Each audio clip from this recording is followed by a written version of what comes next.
மக்களே, இப்போது பார்த்திங்கன்னா பொடி ஆற வச்சு ரெடி பண்ணி வச்சுருக்கேன் மூலிகை பொடி.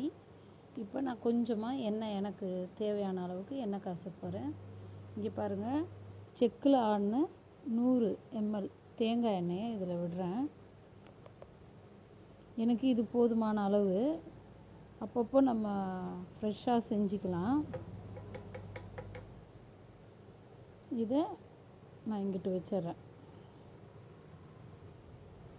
இப்போது இந்த பொடி வறுத்தது வச்சுருக்கேன் இல்லைங்களா, இந்த மூலிகை பொடிகள் எல்லாமே, இதை இந்த எண்ணெய் ரொம்ப ஸ்லோவாக காய்ச்சணும். ஃபுல் ஃப்ளேம், அதாவது நிறைய ஹீட் பண்ணிடக்கூடாது.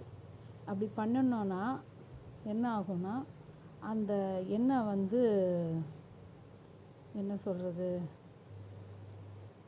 கரிஞ்சு போயிடும். அதே மாதிரி இந்த பவுட்ருங்க இதில் சேரணும்.